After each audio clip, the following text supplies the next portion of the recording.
गुरुमध्ये स्थितं विश्वं विश्वमध्ये स्थितो गुरुः गुरुर्विश्वं न चान्योऽस्ति तस्मै श्री साई गुरवे नमः। ब्रह्मानन्दं परमसुखदं केवलं ज्ञानमूर्तिं द्वन्द्वातीतं गगनसदृश्यं तत्त्वमस्य आदिलक्ष्यम् एकं नित्यं विमलमचलम् सर्वधी साक्षिभूतं साईनाथं त्रिगुणरहितं सद्गुरुं तं नमामि। श्री सच्चिदानंद समर्थगुरु साईनाथ महाराज की जय। जय साईनाथ बाबा। श्री गुरुभ्यो नमः। సాయినాథుని యొక్క అఖండమైనటువంటి కృపా విశేషం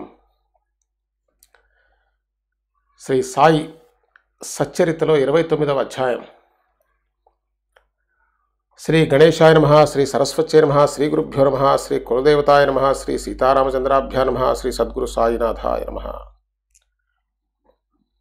ఈ అధ్యాయంలో కల్పనాతీతమైన బాబా మహిమను వినిపిస్తానని గత అధ్యాయంలో చెప్పాను. అయితే మనం అంతా కూడా నూతన సంవత్సరంలోకి అడుగుపెట్టాం. ప్రతి వ్యక్తిలో సుమారుగా నూతన భావాన్ని నెలకొల్పాలనేటువంటి ఒక ప్రయత్నం చూస్తాం. ప్రతి వారిలో ఊహ తెలిసినటువంటి ప్రతి మనిషిలో, irrespective of the caste and creed, irrespective of the nationality, all human beings more or less, either woman, man, kid, youngsters, old people, that's quite natural. ప్రతి సంవత్సరం మారినప్పుడల్లా మనం అదొక భావన వస్తుంది. ఆ ఒక్క పూట ఉంటుందంతే. మహా ఉంటే ఒక 4 రోజులు ఉంటుంది, ఒక వారం రోజులు ఉంటుంది. Most of the time it will subside, వెళ్ళిపోతుంది. కారణం, మార్పుని మనం బాహ్యంలో గమనిస్తూ ఉన్నాం. Is the year change, the changing of year are commencing a new year, కొత్త సంవత్సరం రావటం అనేది బాహ్యంలో జరిగేటువంటిది. కానీ ఆ బాహ్యమైనటువంటి మార్పు ఆంతర్యంలో పెద్దగా ప్రతిబింబించదు. ఎందుకంటే ఒక సంవత్సరం ఏంటి, జీవితకాలంలో ఒక మార్పు సంభవించడం చాలా కష్టం. మార్పు అంటే బాహ్యమైన మార్పులు ఎప్పుడు ఉంటాయండి.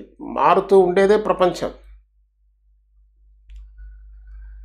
మనస్సు ఎప్పుడూ ఉన్నదానితో తృప్తి లేక మరొక దాన్ని పొందాలనేటువంటి కాన్స్టెంట్ థ్రాబింగ్, కాన్స్టెంట్ పర్సుయేషన్, పొందాలనేటువంటి ఒక తపన, అది ఈ జీవికి బుద్ధి తెలిసిన దగ్గర నుంచి, ఊహ తెలిసిన దగ్గర నుంచి మరణశయ్యపై ఉన్నంత వరకు కూడా కదలాడుతూనే ఉంటుంది. That will never change. That will get changed only when you aware of what you are. When you looked at whatever you are, we call that is realisation, self realisation, ఆత్మ సాక్షాత్కారమను, ఆత్మజ్ఞానమను, రకరకాల పదాలు, నిర్వాణమని, రకరకాల మతాలలో ప్రతి చోట. అందుకోసం irrespective of the caste and creed and religion, men or women, ఎవరికైతే మనసు పనిచేస్తూ ఉంటుందో వాళ్ళందరికీ ఇదే వర్తిస్తుంది. This is the reality. That's what we see. But we have done a lot of changes to the external world. We bought a new house, కొత్త car వచ్చింది, వివాహం కాని వాళ్ళకి వివాహాలు అయినాయి, పిల్లలు లేని వాళ్ళకి పిల్లలు పుట్టారు. సాయిబాబా దగ్గరికి వచ్చిన తర్వాత కూడా అదే కదండి. అనారోగ్యంగా ఉన్న వాళ్ళకి ఆరోగ్యాలు వచ్చాయి. But the question is our quest got stopped? మన యొక్క ఆ తపన, ఆ తాపత్రయము, ఆ లేమితనము ఇవి ఏమైనా ఆగాయా అంటే ఎక్కడ ఏమీ ఆగలేదు. This is the fundamental mistake. Fundamental mistake we all the human beings doing it. మన ఉద్దేశం ఏంటంటే ఎక్స్టర్నల్లో ఏదో మారితే ఇంటర్నల్లో ఏదో మారుతుందని. ఏం పెద్దగా ఏం మారదండి. గమనించండి, మనకి పుస్తకాలు, శాస్త్రాలు ఇవన్నీ సెకండరీ అండి. మన అనుభవం first. We have to start from our experience only. అదే మనం వేరే వాళ్ళ ఎక్స్పీరియన్స్ నుంచి ప్రారంభిస్తే అది మనకి ఎందుకు ఉపయోగపడదు. అది ఇప్పుడు భగవాన్ రమణ మహర్షి గారి దగ్గర నుంచి మనం ప్రారంభిస్తే మనకి ఏం ఉపయోగపడుతుందండి? We can't start from there. One day we may realise it, we may aware of it, that's a different story if at all. ఒక జీవితం కాదు, కొన్ని జన్మల కాలం పడుతుంది. జన్మల కాలము జీవితం అనేది కూడా కరెక్ట్ కాదు, because there is no effort at all. ఏం ఎఫర్ట్ ఉంది దానికి? మనం చేసే ప్రతి ప్రయత్నం విచారించి చూస్తే ఒక ఇల్యూజన్లోంచి వస్తున్నది తప్ప it is not 100% coming out of our clarity. ఆ క్లారిటీలోంచి రావట్లేదు, సత్యములోంచి వస్తున్న ప్రయత్నం కాదది. మన సమస్య అక్కడ ఉన్నది. మనం వాస్తవం చూడాలి, దాన్ని ఇంట్రాస్పెక్షన్ అంటాం, అంతర్మథనం, విచారణ అని చెప్తాం. అది చెయ్యాలంటే దానికి చాలా బుద్ధి సూక్ష్మత కావాలి. రెండవది చాలా ధైర్యం కావాలి. ఎందుకంటే introspecting our self is like questioning our self. Not many people even look at that. We are scared to look at it. చాలా భయస్థులం, మనం భయపడిపోతాం చూడాలంటే. ఆ భయం చేతనే మనకి ఒక్క హైందవ సంస్కృతిలో, అది ఉపనిషత్తుల వరకు అక్కడ వస్తే తప్ప మిగతా చోటంతా కూడా దాన్ని బిలీఫ్ కింద పెట్టారు, ఫెయిత్ కింద పెట్టారు. చూడండి, క్వశ్చన్ చేస్తే చంపేస్తారు.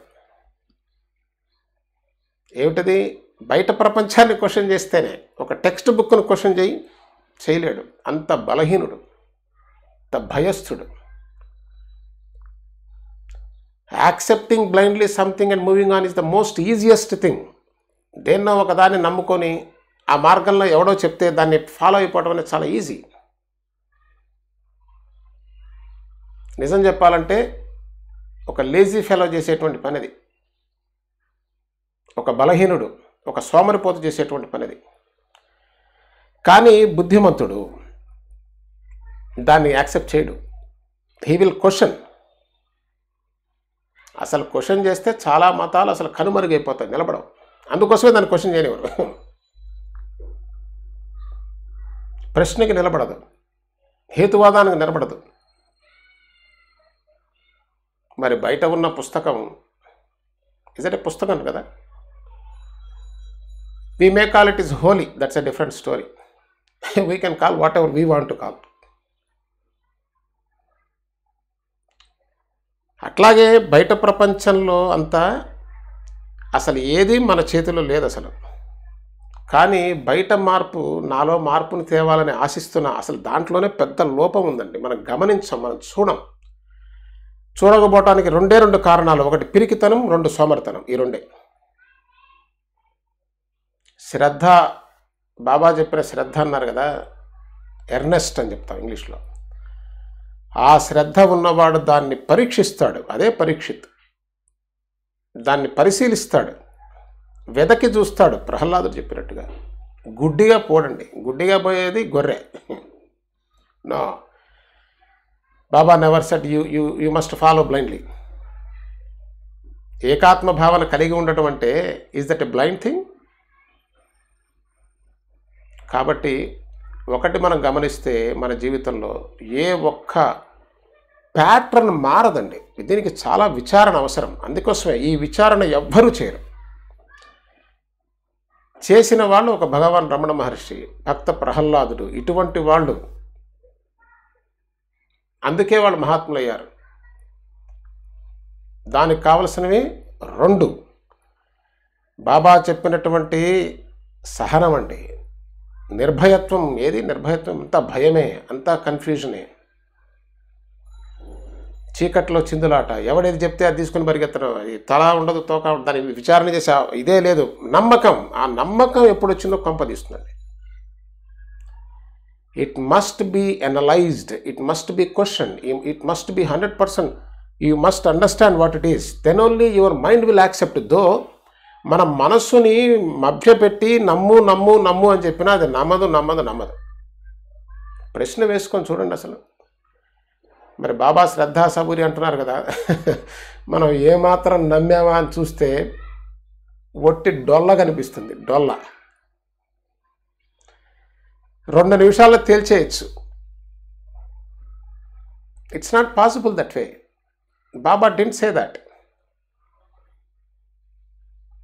Unless you have come to that state of mind, you cannot stand. ఒక చిన్న గాలి కొడితే ఆ పేపర్ ఎగిరిపోయినట్టు ఎగిరిపోతాం.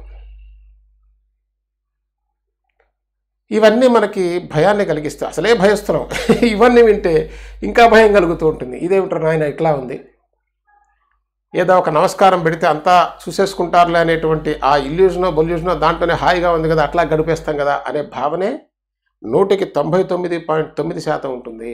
అది మనకు కనిపిస్తూనే ఉంది కళ్ళకి కట్టినట్టుగా. మన భయానికి, మన సోమరితనానికి మనం పెట్టుకున్న పేరేంటంటే అమ్మో అది చాలా కష్టం. కష్టం కాదు, సోమరితనం. అది మనకి దాని యందు శ్రద్ధ లేదు. శ్రద్ధ లేకపోవటానికి ఈ 2 కారణాలు.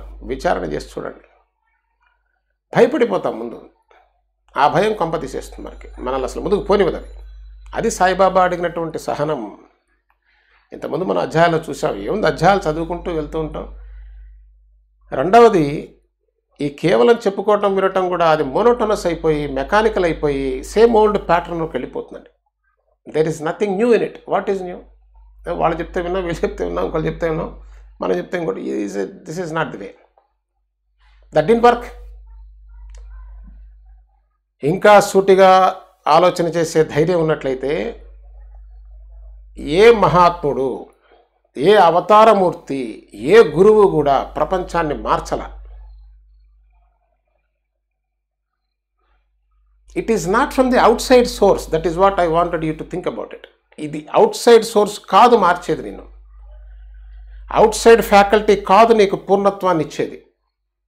ఇప్పుడు మనందరి బాధ ఏంటంటే, whatever we have, we need something more, something extra, we want to add to it. అంటే whatever you are adding, it is not complete, it is limited. చాలా అపరిపూర్ణంగానే ఉన్నది మనం యాడ్ చేస్తున్నదంతా. This is not the way at all. At least we should come to that conclusion. ఆ conclusion, it is our experience.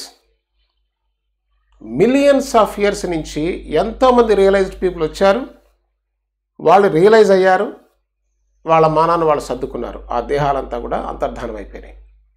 వాళ్ళు రాసిన పుస్తకాలు మనకు అర్థం కాలే, వాళ్ళు చెప్పిన ఒక ముక్క మనకు అర్థం కాలే. బికాజ్ ఆఫ్ దీస్ 2 థింగ్స్, పిరికితనం, సోమరితనం. ఈ 2 మనిషిని సర్వనాశనం చేసేస్తాయి. ఈ 2 ఏం చేస్తాయంటే సెక్యూరిటీ కోసం ఫెయిత్ని పట్టుకొస్తాయి. ఆ ఫెయిత్లో ఇల్యూజన్ ఉంటుంది.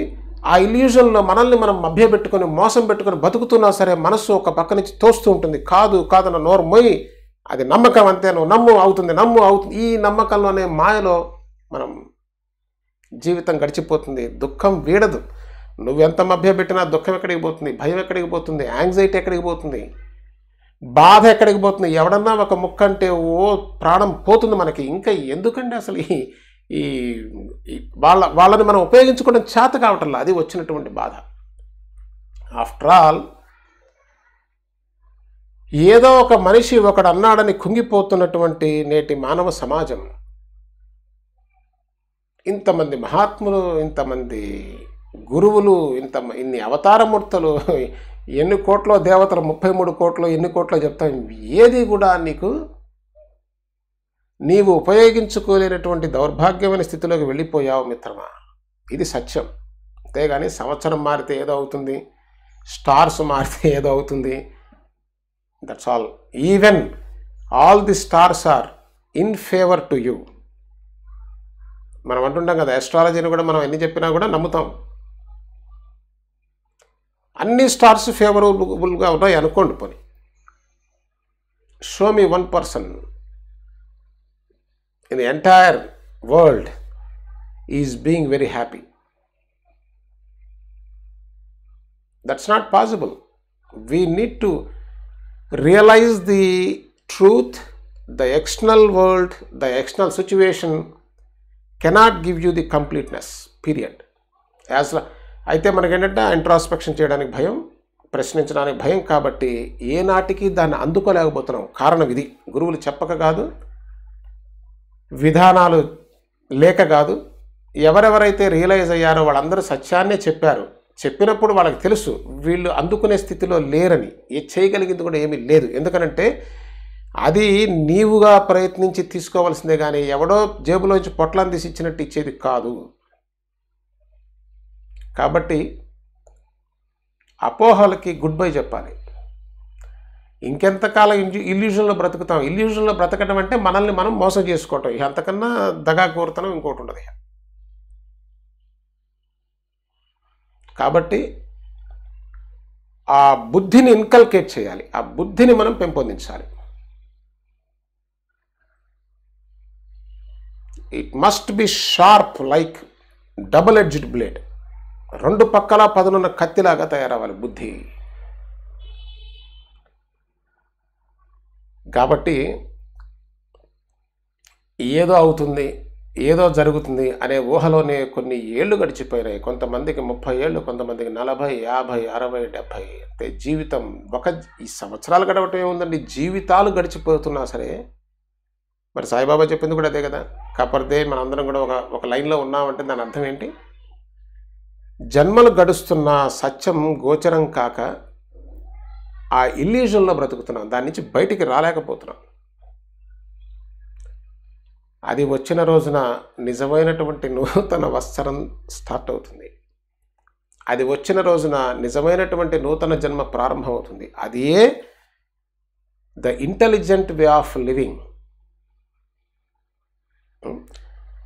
సరే, అయితే ఈ అధ్యాయంలో కల్పనాతీతమైన బాబా మహిమను వినిపిస్తానని గత అధ్యాయంలో చెప్పాను కదా.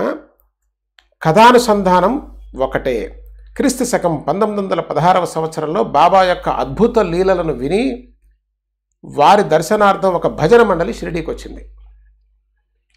వారు యాత్రికులు. మద్రాసు ప్రాంతంలో బాబా కీర్తిని విని కాశీయాత్రకు వెళుతూ మార్గంలో షిరిడీలో దిగారు. సాయిబాబా గొప్ప సత్పురుషులు, ధీరులు, ఉదారులు, కృపామూర్తి. యాత్రికులకు డబ్బు బాగా పంచి పెడతారు.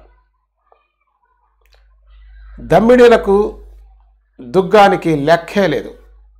పావలాలను ₹1 వర్షంలా కురిపిస్తారు. సాయిబాబా డబ్బులు అట్లా వెదజల్లేవాళ్ళండి.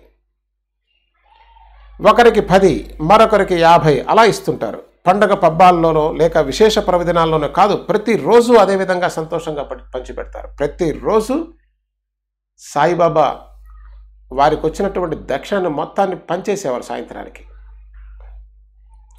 వారి వద్ద వినోదాలు చేసేవాళ్ళు, పాముల వాళ్ళు వచ్చి నాట్యం చేస్తారు.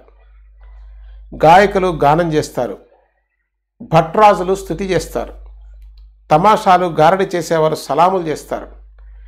హరిభక్తులు వచ్చి భజన చేస్తారు. సాయి మహారాజ్ అలా ఉదారంగా దాన ధర్మాలు విరివిగా చేస్తారని వారి కీర్తిని కర్ణాకర్ణిగా విని మద్రాసు వారికి సాయి దర్శనాభిలాష కలిగింది.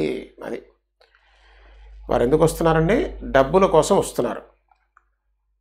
బాబా మనసుకు తోస్తే బాటసారులకు, ప్రయాణికులకు కూడా డబ్బు పంపేవారు. కరుణామయులైన సాయినాథులు దీనులను, దుర్బలను చక్కగా పరామర్శించేవారు. భజన బృందంలో ఒక పురుషుడు, 3 స్త్రీలు, అంతా కలిసి 4. 3 స్త్రీలు, 1 పురుషుడు. అంటే పురుషుడు, అతని పత్ని, మరదలు, అతని కుమార్తె, అంటే ఒక కుటుంబం వాళ్ళు. అందరూ సాయిబాబా దర్శనాభిలాష కలవారు. బాబాను సందర్శించి సంతుష్టులయ్యారు. రోజు నియమంగా బాబా వద్ద భక్తిగా భజన చేసేవారు. వారు రామదాసి సంప్రదాయం వారు. అత్యంత ఉత్సాహంగాను ఉల్లాసంగాను భజన చేసేటువంటి వారు. బాబా తమకు తోచినప్పుడు వారికి ₹1, ₹1/2 ఇచ్చేవారు. ఒక్కోసారి బర్ఫీ మిఠాయిని ఇచ్చేవారు. మరొకసారి రిక్తహస్తాలతోనే పంపేవారు. వారు ఈ వారి ఈ పద్ధతి ఇలాగే ఉండేది, కానీ ఇదే పద్ధతి నిశ్చయంగా ఉండేది కాదు. వారు డబ్బును పంచేవారు, ఇది వాస్తవమే, ఇందులో ఏం అసత్యం లేదు. కానీ అందరికీ ఇచ్చేవారు కాదు. వారి మనస్సులో ఏముండేదో ఎవరికీ తెలియదు, ఇది సత్యం. సాయిబాబా మనసులో ఉందో ఏముందో ఎవరికి తెలియదు. ఎందుకంటే మనకు ఎంతసేపు కూడా బాహ్య ప్రపంచం మీద దృష్టి అండి.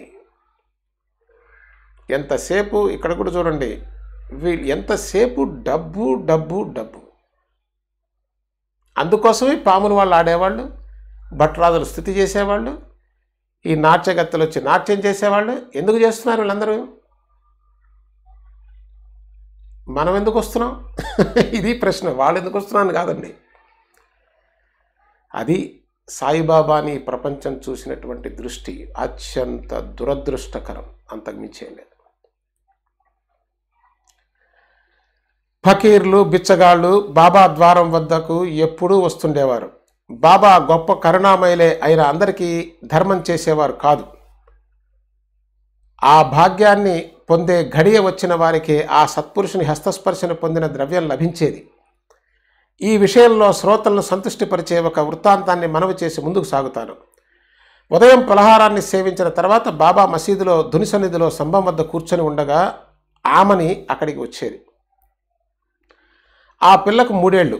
బట్టలు లేకుండా సమయానికి సరిగ్గా చేతిలో రేకు డబ్బా పుచ్చుకొని తల్లి జమిలి వెంట గబగబా వచ్చేది. అమని బాబా ఒడిలో కూర్చొని వారి చేతికి డబ్బానిచ్చి బాబా చేతిని పట్టుకొని బాబా రూపాయి రూపాయి అనేది. బాబాకు పిల్లలంటే చాలా ప్రీతి. ఆ పిల్ల కూడా ముద్దుగా అందంగా ఉండేది. బాబా ఆ పిల్లను ముద్దు పెట్టుకుని చేత్తో పొట్ట నిమురుతూ అదిమి పట్టుకునేవారు. బాబా అలా పొట్టకు వత్తి పట్టుకున్న ఆమెని మనసు మాత్రం రూపాయి మీదే. పసిపిల్ల కదా. బాబా నాకు రూపాయినివ్వు ఇవ్వు అనేది. ఆమె దృష్టి అంతా బాబా జేబు మీదే. మన జీవితాలు కనిపిస్తున్నాయి ఇక్కడ. మనం చూసే దృష్టి అట్లా ఉంది. ఇప్పుడు ఈ అమని విషయం కానీ, ఆ భజన మండలి విషయం కానీ, ఎవరే కానివ్వండి, వచ్చిన వాళ్ళంతా కూడా వాళ్ళ దృష్టి సాయిబాబా మీద ఉన్నట్టుగా మనం అనుకుంటున్నాం, కానీ మన దృష్టి వేరే. ఒక్కసారి ఆలోచన చేసుకోండి. మనందరం కలిసి చేయాల్సినటువంటి ఆలోచనది. నా దృష్టి దేని మీద ఉండి నేను సాయిబాబా దగ్గరికి వస్తున్నాను?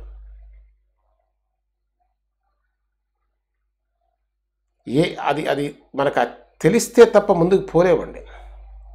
అక్కడక్కడే ఆ సైకిల్లోనే తిరుగుతుంటాం మనం. ఆమెని పసిపిల్ల స్వభావం కలది, కానీ పెద్దవారికి గొప్పవారికి కూడా డబ్బు ఆశే. ఎందుకు మనం ఆలోచించడం ఎందుకు? మన మనసులో ఉన్న విషయం అక్కడే చెప్తున్నారుగా. పిల్లేముంది, పెద్దలేమున్నారు, రాజులేమున్నారు, వాడు వీడు అనే ప్రశ్నే లేదు. ఒకడికి డబ్బు మీద ఆశ, ఒకడికి పదవి మీద ఆశ, ఒకడికి గౌరవం మీద ఆశ. ఈ రకరకాల ఆశలనేటువంటి కళ్ళద్దాల నుంచి సాయిబాబాను చూస్తున్నాం కాబట్టి వారి వాస్తవ స్వరూపం దర్శనం కాదు. ఒకటి ఉంటే మరొకటి కనిపిస్తుంది. ఎందుకని? ఉన్న లోపం మన దృష్టిలో ఉంది. అంతా స్వార్థం కోసమే పరుగులు తీస్తారు. సిగ్గుపోతుంది, బ్రతుకు బయటపడిపోతున్నది.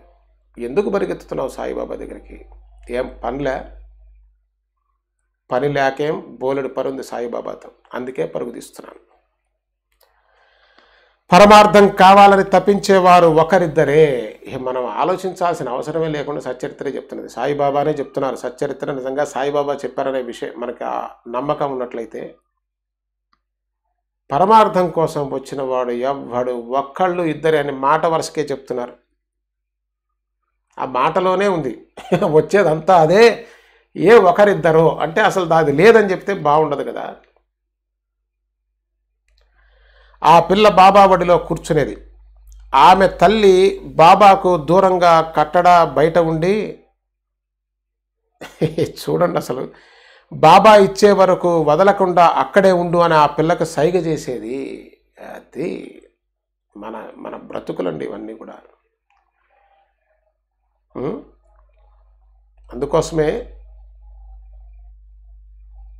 మనం నిర్భయంగా సత్యాన్ని సత్యంలాగా ఒప్పుకుంటేనే ఏ నాటికైనా అడుగు ఒకటి ముందుకు పడే అవకాశం ఉంటుంది. ఏమిటి ఇక్కడ జరుగుతున్నది? ఆమె దూరంగా కట్టడా బయట ఉంది. బాబా ఇచ్చేవారు కదలకుండా అక్కడే ఉండని ఆ పిల్లకి సైగ చేస్తున్నది. నేను మీ బాబుకి ఏమైనా రుణపడ్డానా? వచ్చి ఊరికే నా వెంట పెడతావు? పనికి మాలిందానా?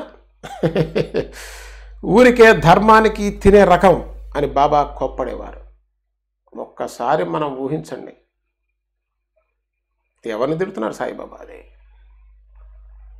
ఊరికే ధర్మానికి తినే రకం అని సాయిబాబా కోప్పడేవారు.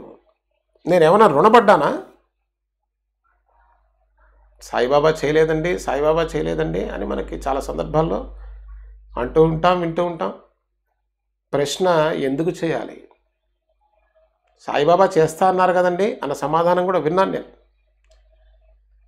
సచ్చరిత్ర చదివినావా? ఎవరికి చేస్తా అని చెప్పారు సాయిబాబా? సర్వధర్మాన్ పరిత్యజ్య మామేక శరణం వ్రజ. ఎవడైతే సర్వధర్మాలను పక్కన పారేసి నన్నే శరణు పొందుతున్నాడో, అసలు ఆ నన్నంటే తెలియదు, శరణంటే మనకేం అసలు దాని భాషకి అర్థమే లేదు, మనకు తెలియదు, దాని భావం తెలియదు. అసలు తెలియదంటే మనకు తెలిసింది ఏదో, మనకు నచ్చింది తెలుసు, మనకి ఏది అవసరమో అది తెలుసు మనకి. కానీ ఆ కోపం పైనే సాయిబాబా ఆ కోప్పడేవారు. కానీ ఎందుకంటే సాయిబాబాకి ఏ భావం ఉండదండి, వాస్తవం అది. అవన్నీ మనకి ఎట్లా అర్థం కావాలి? వారి లోపల ప్రేమ తరంగాలు ఉప్పొంగుతుంటాయి. జేబులో చేయి వేసి రూపాయిని బయటికి తీసేవారు. అసలు ఈ ఒక్క ముక్క చాలు, వారి లోపల ప్రేమ తరంగాలు ఉప్పొంగుతాయి అని రాశారు కదా. ఏమిటా ప్రేమ తరంగాలు? మనకి తెలుసు అసలు అదేంటో. అదేంటండి ప్రేమ అంటే తెలియపోవటం ఏంటండి మాకు?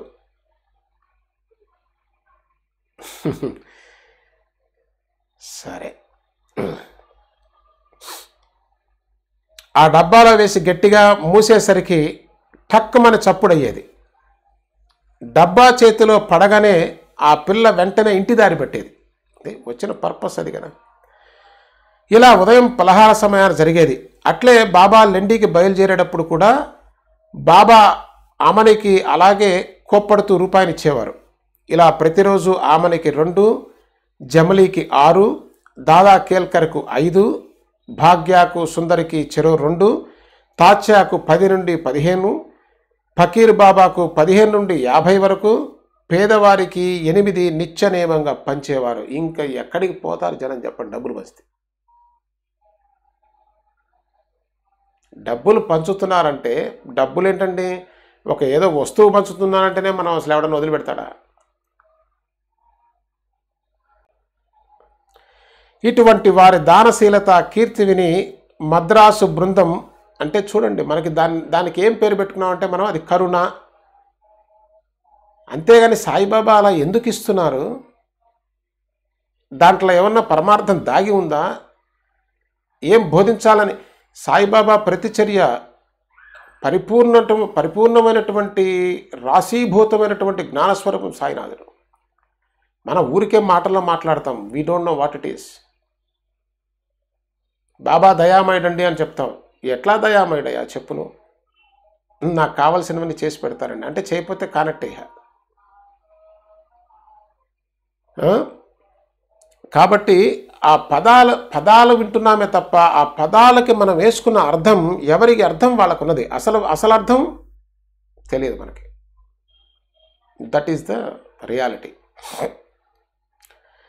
సరే, ఇటువంటి దానశీలత విని, అంటే మనకి ఏంటంటే బాబా దగ్గరికి వెళ్తే డబ్బులు ఇస్తారు. ఈ రాని మానవుడు ఉంటాడండి అసలు? అంతకన్నా కావాల్సిందే ఉంది. ఇటువంటి వారి దానశీలత విని మద్రాసు బృందం వారు స్వార్థంతో డబ్బు కొరకు భజన చేయటం మొదలుపెట్టారు. ఇది సత్యంగా రాస్తున్నారు. Yes, that is how they have come to Shirdi to see Saibaba. బయటకు వారి భజన బాగానే ఉన్న వారి మనస్సుల్లో అత్యంత ద్రవ్య లోభం, బాబా డబ్బు ఇస్తారన్న ఆశతో ఆ కుటుంబం వారు షిరిడిలో ఉన్నారు. వాళ్ళు ఎందుకున్నారట? ఆ డబ్బు కలెక్ట్ చేసుకునే ఉద్దేశంతో వాళ్ళు కాశీ వెళ్తూ మార్గ మధ్యంలో ఆగారు కదా. డబ్బులు వస్తున్నాయి, కలెక్ట్ చేసుకుందాం, అవి తీసుకున్న తర్వాత మనం ప్రశాంతంగా కాశీ బయలుదేరదాం, అందుకని షిరిడిలో ఉన్నారు. వారిలో ముగ్గురికి బాబా చాలా డబ్బులు ఇవ్వాలని ఆశ. నలుగురు కదా, ఆ నలుగురిలో ముగ్గురికి మాత్రం కంప్లీట్లీ వాళ్ళ మనసంతా కూడా డబ్బు మీద, సాయిబాబా ఎంత ఇస్తారు, ఎప్పుడు ఇస్తున్నారు, they are collecting and counting it. కానీ ఒక స్త్రీకి మాత్రం సాయి పాదాల యందు భక్తి ఉంది. అందుకోసమే అక్కడ ఒకరిద్దరో అని చెప్పి రాస్తున్నారు. మేఘాలను చూచి ఆనందంగా నాట్యం చేసే నెమలి వలె, చంద్రుని చూచి ఆనందించే చకోరం వలె ఆమెకు బాబా యందు గౌరవ ఆదరాలు. ఏమిటిది? మేఘాలను చూసి ఆనందంగా నాట్యం చేసే నెమలి, చంద్రుని చూచి ఆనందించే చకోరం. What a beautiful. మన మనసుకి ఆ భావం సోకితే తప్ప, అంటే భావం సోకటం అంటే అది అనుభవంలోకి రావాలి, మన అనుభవం అయితే తప్ప we have no idea what that means. ఆమె యొక్క భక్తి భావాన్ని కని కరుణామూర్తి అయిన సాయిబాబా ఒకరోజు మధ్యాహ్న హారతి సమయంలో ఆమెకు శ్రీరాముని రూపంలో దర్శనమిచ్చారు. అది ఇతరులకంతా సాయినాథులు, ఆ స్త్రీ దృష్టికి బాబా జానకి వల్లభుని వలె కనిపించగా ఆమె కళ్ళ నుండి అశ్రువులు జలజల రాలాయి. ఆమె రామభక్తురాలు. మరి ఏ భక్తుడికి వారి భగవంతుని చూడాలన్నటువంటి కోరిక సహజంగా ఉంటుంది. ఆ తల్లి యొక్క భక్తి నిష్కల్మషమైనటువంటిది. కాబట్టి బాబా చెప్తారు ఆ సందర్భంలో, నేనేం చేస్తానురా, ఎవరు కోరుకున్నది వారికి లభిస్తున్నది.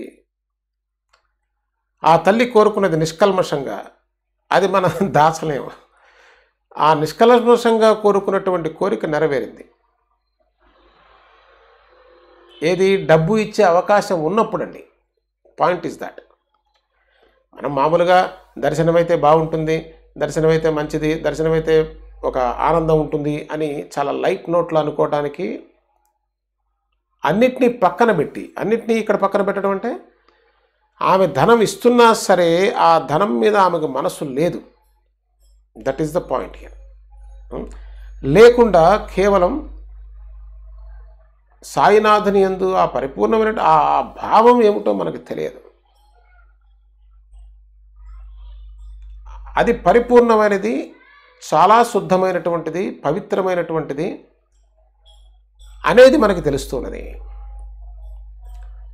కాబట్టి సాయిబాబా ఆమె యొక్క ఆ నిష్కల్మషత్వాన్ని చూసి ఆ తల్లికి ఆనందం కలిగేటువంటిది. డబ్బులు ఇస్తే ఆ తల్లికి ఆనందం లేదు కదా. She is not doing the bhajan for money. కేవలం ఆ రామచంద్రమూర్తి మీద ఉన్నటువంటి ప్రేమ, అది ఒక పెద్ద చర్చ. అసలు ప్రేమ అంటే ఏమిటి అనేది. ఆ ప్రేమ వల్ల ధనం మీద మోహం లేదండి ఆమెకి. ఇది చాలా గమనించవలసిన విషయం. అది అంటే ప్రేమ ఎక్కడ ఉంటుందో అక్కడ డిజైర్ ఉండదు, కోరిక ఉండదు. అక్కడ కోరిక ఎక్కడ ఉన్నదో అక్కడ ప్రేమ ఉండదు. ఇప్పుడు లెక్కేసుకుని తెలిసిపోతుంది మనకు అసలు ప్రేమ అనే డెఫినేషన్ అనేది ఎంతవరకు తెలుసు అనేటువంటిది. It's a pure love. కాబట్టి ఆమె మనసును అనుసరించి సాయిబాబా జానకి వల్లభుని వలె కనిపించగా ఆ తల్లి కళ్ళ వెంట ఆనంద అశ్రువులు జలజల రాలాయి. అది చూచి జనులు ఆశ్చర్యపడ్డారు. అంతేగా మనందరికీ ఆశ్చర్యం. అది ఏమిటి, ఎందుకు ఇట్లా కళ్ళమన్నీళ్ళు వస్తున్నాయి? 2 చేతులతో తాళాలు వాయిస్తూ కళ్ళ నుండి అశ్రువులను కారుస్తుంటే ఆ అపూర్వ దృశ్యాన్ని చూచి భక్తులు విస్మృతులయ్యారు. అంటే ఆ తాళాలు వాయిస్తూ ఇప్పుడు వాస్తవం చెప్పాలంటే మనకు కూడా కళ్ళమ్మ నీళ్ళు వస్తుంటాయి అప్పుడప్పుడు, రావు? Just see the motto behind those tears. ఆ కళ్ళ వెంట నీళ్లు రావటానికి గల కారణాన్ని మనం గమనించినట్లయితే, yes, we will come to know. Baba సహాయం చేశారనో, బాబా రక్షించారనో, there is going to be a cause, ఒక రీజన్ ఉంటుంది దాని బిహైండ్. ఆ రీజన్ లేకుండా కళ్ళెమ్మ నీళ్ళు వస్తాయేమో చూడండి. ఇది ప్రాణం అండి. చాలా జాగ్రత్తగా, నిష్కల్మషంగా, మోసరహితంగా చేయవలసినటువంటి విచారణ. మనకెందుకు రావు? బాధలో ఉన్నప్పుడు సాయిబాబాను చూస్తే ఆర్తి వస్తుంది. కష్టంలో ఉన్నాను సాయిబాబా. ఇక్కడ తప్పొప్పుల సమస్య కాదు. ఇక్కడ the truth, trying to understand the status of a pure devotee. ఏ ఆలోచన లేనటువంటి స్థితి, ఏ భావము కదలనటువంటి స్థితి, ఏ మోటో లేదు. అంటే దాన్ని ఏమంటాం, యాంబిషన్, డిజైర్, ఏది లేనటువంటి స్థితి. ఏదో జరిగిందనో ఏదో చేసే అట్లా కాకుండా, without any motivation, without bringing any experience, very very rare. ఇటువంటి దృశ్యాన్ని చూసి ఈమెకు ఇంతటి ప్రేమ ఎలా కలిగింది? అది that is what it is. ఈమెకు మాత్రమే ఇంత ఆనందం ఎలా కలిగింది అని వారి మనసులో జిజ్ఞాస కలిగింది. తర్వాత సాయంత్రం తన భర్తకు ఆమె సాయి యొక్క అద్భుత లీలను, వారు తనకు కలిగించిన శ్రీరామ దర్శన విశేషాన్ని తనంతట తానే ఆనందంతో తెలియజేసింది. భర్తకు తెలియజేసుకుంది. నీలోత్పల దళశ్యాముడు, భక్త కామ కల్పద్రుమమైన భరతాగ్రజుడు, సీతా మనోభిరాముడైన దశరథరాముడు నాకు కనిపించాడు. కిరీట కుండల మండితుడు, వనమాల విరాజితుడు, పీతాంబరధారి, చతుర్భుజుడైన జానకీనాథుడు నాకు కనిపించాడు. శంఖ చక్ర గదాధరుడు, శ్రీవత్సలాంఛన కౌస్తభ హారాలతో శోభిల్లు పురుషోత్తముడైన పరాత్పరుని మనోహర రూపాన్ని నేను చూచాను. మానవ రూపాన్ని ధరించి అసామాన్య లీలావతారి అయిన ధనుర్ధారి జానకీ ప్రాణనాథుడైన శ్రీరాముడు నాకు కనిపించాడు. పైకి ఫకీరు వలె కనిపించిన, ఇంటింట భిక్షాన్ని అడుక్కున్న మనోహరుడైన జానకి ప్రాణనాథుడు ధనుర్ధారి శ్రీరాముడిగా కనిపించాడు. పైకి అవలియావలే ఉన్న, ఎవరికి ఎలా కనిపించినా నాకు మాత్రం ధనుర్ధారి మనోహరుడైన జానకి వల్లభుడు కనిపించాడు. ఆ స్త్రీ గొప్ప భక్తురాలు, కానీ ఆమె భర్త అతి స్వార్థపరుడు. స్త్రీలు అమాయక స్వభావం కలిగినటువంటి వారు. ఇక్కడ ఎక్కడి రాముడు అమాయక భక్తులకు మనస్సులో ఉన్నదే పైకి భాషిస్తుంది. ఇది అమాయకత్వం అండి. అమాయకత్వం చాలా అవసరం. భక్తికి కావాల్సిన అమాయకత్వమే. అంటే నిష్కల్మషత్వం అండి. అమాయకత్వం అంటే మళ్ళీ ఏదో పిచ్చి చూపులు చుట్టం కాదు. ఏ పదం వాడినా దాన్ని ఇమిటేట్ చేసేస్తుంది మైండ్. వచ్చిన ప్రమాదం అది. It should come naturally, right? నిష్కల్మషత్వం, అది నిష్కల్మషంగా ఉండాలి. అంటే ఇంకా కరెక్ట్గా చెప్పాలంటే మోసం లేకుండా ఉండాలండి. అది ఆ మోసం, కపటత్వం లేకుండా ఉండాలి. అది లేనంత వరకు, అది ఆ కపటత్వం ఉన్నంత కాలం అసలు సత్యం అనే మాట హాస్యాస్పదమైనటువంటి విషయం. ఆ మోసం అనేటువంటిది భావం మనసులో ఉంటుంది చూసారా? అంటే అవి ప్రాపంచికమైన తెలివితేటలతో వచ్చేటువంటి, ఇందాక తల్లి బయట నిలబడి సాయిబాబా ఒళ్ళో కూర్చో, ఆయన ఇచ్చే వరకు రావాకు, ఇదంతా కూడా మోసం, కపటత్వం, కల్మషత్వం. ఆ కల్మషం ఉన్న చోట అసలు సత్యానికి స్థానం అసలు లేదు, అది కనపడదు, అది గోచరం కాదు. ఇదే ప్రధానమైన కారణం మనిషి జీవితంలో దాన్ని భక్తి అనండి, జ్ఞానం అనండి, కర్మ అనండి, ఒక ఫిలాసఫీ అనండి, ఒక గురువు అనండి, ఒక దైవం అనండి, ఎక్కడ ఏది పండగపోవడానికి కారణం ఏంటంటే ఈ కల్మషత్వం, ఈ మోసపూరితమైనటువంటి భావం విచారణ చేస్తే బయటపడిపోతుంది. అందుకని ఏంటంటే జనరల్గా అంతా సరిగా ఉంది, అంతా సరిగా ఉంది, అంతా విశ్వసిస్తే అంతా బాబా చూసుకుంటారు అనేటువంటి ధోరణిలో మనం వెళ్ళిపోతాం తప్ప నిలబడి ప్రశ్నిస్తే కదిలిపోతుంది. ఎందుకనంటే మన ప్రయత్నాలు లక్ష ఏడుస్తాయండి అక్కడ. అదేదో ఇన్సూరెన్స్ లాగా ఉంటుంది కానీ భక్తి మన ఊరికే చేతులు పైకెత్తుతామే కానీ అక్కడ ఏం అన్ని గట్టిగా పట్టుకుని ఉంటాం. ఇంకెక్కడ కానీ బయటికి మాత్రం బ్రహ్మాండమైన వేషం ఉంటుంది. బయట దాంతో పెద్ద ప్రాధాన్యం లేదు. లోపల ఆ మోసపూరితం కానటువంటి మనస్సు, అది నిష్కల్మషత్వం, అది అమాయకత్వం. అమాయకత్వం అంటే మరి వెరుచూపులు పిచ్చిచూపులు ఏమి తెలియనట్టు కూర్చోవడం కాదు, దాన్ని నటిస్తాం. ఎందుకంటే చాలామంది పిచ్చివాళ్ళలాగా నటించేవాళ్ళు ఉన్నారు. పిచ్చివాళ్ళంతా మహాత్ములు అనుకుని మనం వాళ్ళ వెనకాల పడలేక మనం తిరుగుతుంటాం. మనకే గందరగోళం, మనకి ఏది తెలియదు, వచ్చిన గోలది. ఆయన మహాత్ముడో కాదో మనకు తెలియదు, మనం ఊహిచ్చేస్తాం ఆయన మహాత్ముడని. ఎట్లా అంటే వాడెవడో చెప్పాడు. అది ఈ చెప్పటంతో వచ్చిందండి గోల. అసలు ఈ చెప్పటమే పెద్ద దోషం అసలు. ఎందుకంటే చెప్పి ఏం ప్రయోజనం లేదు. చెప్తే ఎవరికి అర్థమవుతుంది? అసలు చెప్పితే అర్థమైపోతే అసలు ఈ పాటికి ఎంతమంది తరించిపోవాలి. ఎక్కడ అసలు అర్థం కాదండి. చెప్పటం వల్ల వినటం వల్ల అర్థం కాదది. It is just information, again it is a knowledge. ఆ నాలెడ్జ్ కూడా మనం ఎదుటివాడికి బోధించడానికి ఉపయోగపడుతుంది కానీ మన జీవితంలో మనకు ఆనందం తేవడానికి పనికి రాలేదు ఇంతవరకు మానవ జాతి. అందుకోసమే ఇప్పటికీ దుఃఖపడటానికి కారణం. లెక్చర్ ఇమ్మనండి, ఎవడైనా దంచి పారేస్తాడు లెక్చర్. అసలు ఇంకా సబ్జెక్ట్ నాలెడ్జ్ ఉంటే అసలు మామూలుగా ఉండదు. మహాత్ములు కూడా అసలు కదిలిపోవాలి, ఏమిటి రాయదని. అవి ఎందుకు పనికి రావండి, వేస్ట్. అందుకోసమే ఈ చెప్పుకోవటం వినటాలు కూడా no, it's not.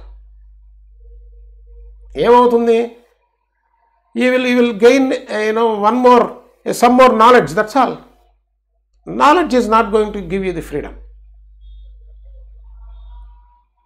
The right way of looking at things. ఎందుకంటే ఆ సాధనా సంపత్తే లేకుండా నువ్వు ఎన్ని విన్నా ఏం చేసినా ఏమిటి ప్రయోజనం? అందుకోసమే ప్రయోజనం లేదు, రాదు. ఈ సంవత్సరాలు మారటం కాదండి, జీవితాలు మారినా కూడా రాదు. ఆ రాదని చెప్పడానికి సాయిబాబా ఇచ్చినటువంటి ఉదాహరణ. ఆ జన్మలో ఇది, ఈ జన్మలో ఇది, ఈ జన్మలో ఇది చెప్పడానికి కారణం ఏంటి? ఇన్ని జన్మలు ఎత్తినా కూడా నో ప్రోగ్రెస్. ఎక్కడేసిన గొంగళ అక్కడే ఉంది. ఎందుకని? ఏది ప్రయత్నం? ప్రయత్నం ఎందుకు లేదు? ఏది సామాగ్రి? ఎందుకు లేదు సామాగ్రి? అసలు వింటేగా.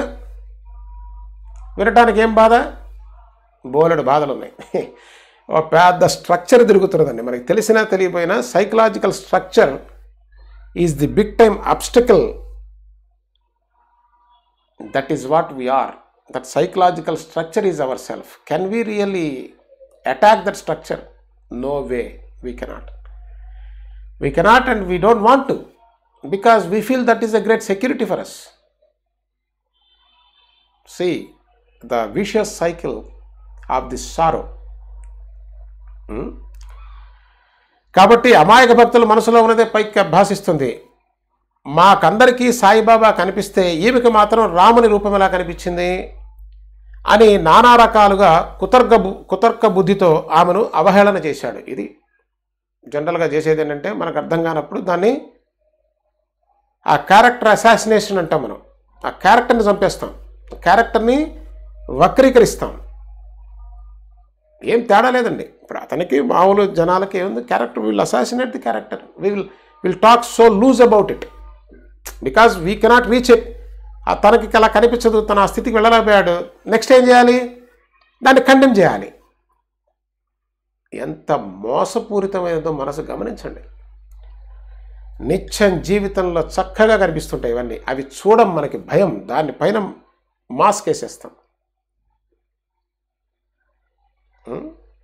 మాస్క్ వేసినా వేయబడదు.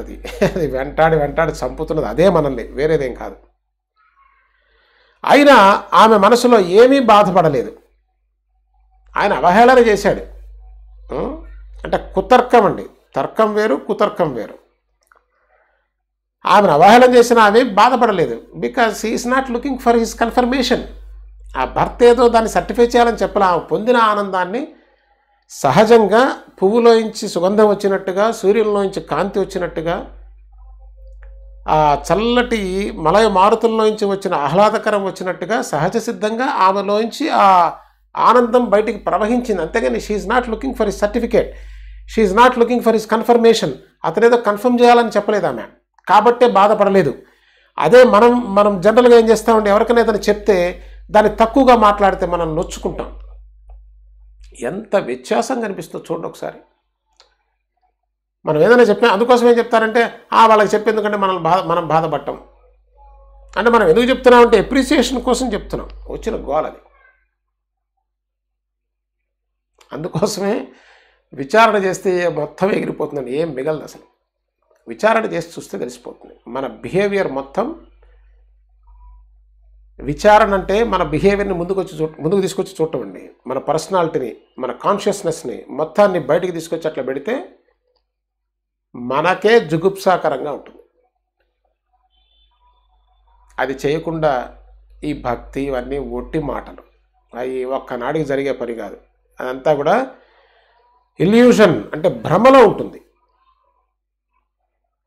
కాబట్టి ఆమె అది ఆ మనసేం బాధపడలేదు. ఆమె అసత్య కల్పనలను ఎరుగదు. She is a great example of a devotee. ఆమె అసత్యం తెలియదండి. She is very straightforward. దాన్ని మార్చి చెప్పటం, దానికి మనం ఏం చేస్తామంటే జనరల్గా, నేను అనుకోండి పోనీ మనకిష్టమైతే దాన్ని ఎగ్జాజరేట్ చేసి చెప్తాం. నాకు ఇష్టం అనుకుంటే దాన్ని చాలా గ్లోరిఫై చేసి చాలా గొప్పగా చెప్పడానికి ప్రయత్నం చేస్తాను. నాకు నచ్చలేదనుకోండి, దాని యొక్క క్యారెక్టర్ని అసాసినేట్ చేస్తాను నేను. ఇది మానవ నైజం, సహజం, సగటు మనిషి యొక్క నైజం. ఇది లేకపోతే వాడు బ్రతకలేడు. ఆ సెల్ఫిష్నెస్, ఆ సెల్ఫ్ సర్వైవల్ కోసం. ఎందుకంటే మనం అవునన్నా కాదన్నా లోపల నుంచి పెద్ద యుద్ధం జరుగుతుంటుంది. మైండ్ సామాన్యం కాదు కదా. మరి ఎందుకని మనం మెలకువతో ఉన్నప్పుడు ప్రశాంతంగా ఉండమంటే, because of this fight, this war. Always this war is on. దాన్ని సబ్సైడ్ చేయడానికి మనం ఎంత ఎంటర్టైన్మెంట్ క్రియేట్ చేసుకుంటామో బయట.